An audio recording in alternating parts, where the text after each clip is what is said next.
एक ऐसी रानी जिसने दुनिया को जीत लिया लेकिन अपने दिल को हार गई। एक ऐसी औरत जो इतिहास में वर्जिन क्वीन बनी पर जिसके सीने में एक अधूरी मोहब्बत धड़कती रही। यह कहानी है रानी एलिजाबेथ प्रथम की। साल 5033 इंग्लैंड का शाही महल तैयारी थी एक बेटे के लिए, हेनरी अष्टम, जो कि इस रानी के पापा थे, और माँ एनी बोलेन। पूरा राज्य खुश था इस खुशखबरी के लिए कि बेटा होने वाला है। लेकिन एनी बोलेन को हुई एक लड़की जिसका नाम रखा गया एलिजाबेथ। इससे राजा हेनरी अष्टम खुश ना हुए और उसके बाद उन्होंने 6 और शादियां की, जिससे उन्हें और भी बच्चे पैदा हुए। लेकिन एलिजाबेथ की दुनिया तभी खत्म हो गई जब वह 3 साल की थी। उसकी माँ को साजिश के झूठे आरोपों में मार दिया गया। राजा ने एलिजाबेथ को नाजायज घोषित कर दिया और एक बच्ची जो रानी बनने के लिए पैदा हुई थी वो दरबार से दूर कर दी गई। 1536 में एनी बोलेन को फांसी दे दी गई। एलिजाबेथ सिर्फ 3 साल की थी। मैंने माँ को जाते देखा। क्या मैं सिर्फ इसलिए अकेली हूँ क्योंकि मैं लड़की हूँ? उन्हें दरबार से दूर कर दिया गया। अब वह अकेली एक दिन गार्डन में रो रही थीं। तभी उनकी मुलाकात हुई रॉबर्ट डैडली से, जिन्होंने उन्हें किताब दी और कहा, यही तुम्हारे सच्चे दोस्त बनेंगे जो तुम्हें जीवन में आगे बढ़ने में मदद करेंगे। और इसी के साथ एलिजाबेथ ने बुद्धि और धैर्य से शिक्षा ली। वो कई भाषाएं बोलती थी, लैटिन, फ्रेंच, इटालियन और ग्रीक। और यही बचपन समय ने दोनों को अलग नहीं किया बल्कि करीब लाया। जब भी क्वीन एलिजाबेथ पैलेस जाती तो उन्हें भाइयों के द्वारा अपमानित सहना पड़ता। सर्वेंट्स उनकी बात नहीं सुनते थे। वहीं दूसरी तरफ डैडली उनसे बहुत प्यार करता था। उन्हें उसने सब कुछ सिखाया, युद्ध, राजनीति और राजनीति के संग। कबार रॉबर्ट एडली के साथ बाहर जाती थी घोड़े पर, जिससे कि वह बाहर की आम जनता के बारे में भी जानकारी रखती थी, जिसने उन्हें और भी अच्छा ज्ञान मिले। वह दोनों एक साथ बहुत अच्छा समय व्यतीत कर रहे थे, लेकिन किस्मत को कुछ और ही मंजूर चाहती थी कि बड़े होकर उनकी शादी डैडली से हो और वह एक सुखी परिवार बिताएं। लेकिन किस्मत को कुछ और ही मंजूर था।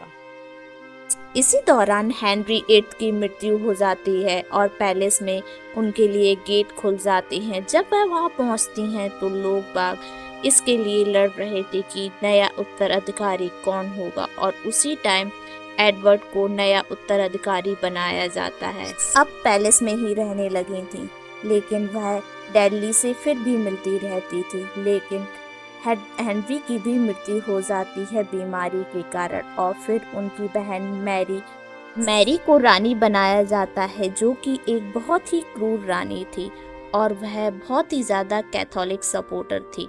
लेकिन जब एलिजाबेथ को वह अपना दुश्मन मानती थी क्योंकि वह प्रोटेस्टर्स को सपोर्ट करती थी, जिसके कारण उन्हें लंदन ऑफ टावर में कैद कर दिया गया। कोई गलती नहीं थी, लेकिन उसी दौरान पैलेस में उन्हें पता चला कि उनकी माँ एनी बॉयल को भी बिना किसी वजह से मार दिया गया था। अब वह बहुत गुस्से में थी और बदला लेना चाहती थी। जहाँ लंदन की दीवारें ठंडी थीं, लेकिन अब उनका इरादा आग जैसा पक्का हो गया था। 3 महीने तक हर रोज वह मौत का इंतजार करती रही, लेकिन उनमें बाहर निकलने और रानी बनने की चाहत थी, और वह वहां से बच निकली बिना किसी सबूत के कारण। 17 नवंबर 5058 में रानी मैरी की मौत हो जाती है। राजघराने की पुत्र और पुत्री जिंदा नहीं थी, इसीलिए अब एलिजाबेथ को बनाया जाता है रानी, और वह मात्र 25 वर्ष की उम्र में बनती हैं इंग्लैंड की महारानी। जो लोग कभी उन्हें नाजायज होने के ताने दिया करते थे, आज वह सब उनके नीचे खड़े थे। वह सब उन्हें सलामी दे रहे थे और यही था उनका बदला अपनी माँ के लिए।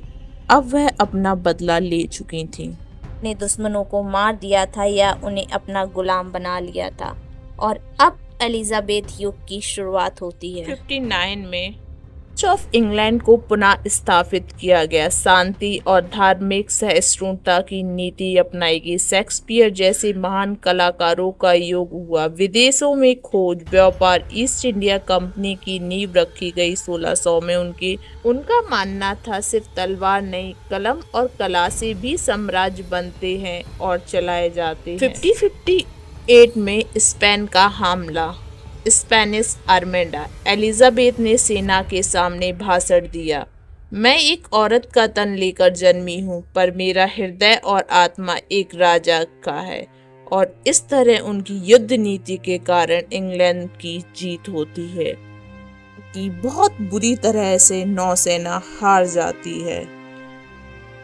और अब राज्य में सभी लोग रानी से कहते हैं कि उन्हें विवाह कर लेना चाहिए, लेकिन रानी तो सिर्फ डैडली से ही प्यार करती थी और वह कहती है, मैंने इंग्लैंड से शादी कर ली है, मैं अब और किसी से शादी नहीं कर सकती, क्योंकि डैडली की शादी हो चुकी थी। एलिजाबेथ और डैडली दिन रात एक दूसरे के साथ रहते थे। राजमहल में चर्चा था कि दोनों के बीच प्रेम है। डैडली की पत्नी एमी रॉबर्ट की 1560 में रहस्यमय मृत्यु हो गई, सीढ़ियों से गिरकर। इस घटना के बाद अफवाहें और डैडली की पत्नी की मौत संदिग्ध थी और जनता को लगता था कि एलिजाबेथ और डैडली ने साथ रहने के लिए कोई षड्यंत्र किया है। इसलिए एलिजाबेथ ने कभी भी डैडली से शादी नहीं की। वह जानती थी कि इस शादी से जनता का विश्वास टूट जाएगा। उन्होंने कहा था, if I follow my own inclination I would marry none but Robert.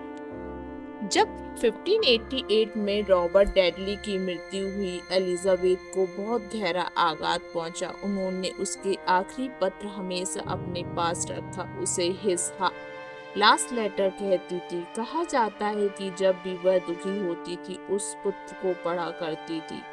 Elizabeth को वर्जिन क्वीन कहा गया क्योंकि उन्होंने कभी विवाह नहीं किया, लेकिन इतिहासकार मानते हैं कि रॉबर्ट डैडली ही उनके एकमात्र सच्चे प्रेम थे। एक ऐसा रिश्ता जो राजनीति, प्यार और कर्तव्य के बीच अधूरा रह गया। 24 मार्च 1603 96 वर्ष की उम्र में रानी का निधन हो जाता है। उसके बाद जेम्स फोर्थ इंग्लैंड के राजा बने। ट्यूटर वंश समाप्त हुआ, लेकिन एलिजाबेथ का युग अमर बन गया। एक रानी जिसने सत्ता को नहीं, सेवा को चुना। वो अकेली थी पर डरी नहीं। एलिजा प्रथम सिर्फ नाम नहीं, इतिहास है। पीछे विरासत में किताबें, थिएटर, स्कूल, विश्व मानचित्रित कला और साहित्य का स्वर्णकाल, खोजों और व्यापारों का विस्तार। आज भी एलिजाबेथ को ग्लोरियाना कहा जाता है। वह यह साबित कर गई जो दुनिया नारी को सत्ता देना नहीं चाहती थी। उन्होंने दिखाया कि एक नारी सत्ता को चला भी सकती है और उसे उस कामयाबी तक ले जा सकती है जहां किसी ने सोचा ना था, और उनकी सोच को आगे बढ़ना। को यह कहानी पसंद आई हो तो लाइक करें, कमेंट करें और ऐसे ही ऐतिहासिक किरदारों की कहानियों के लिए चैनल को सब्सक्राइब करें।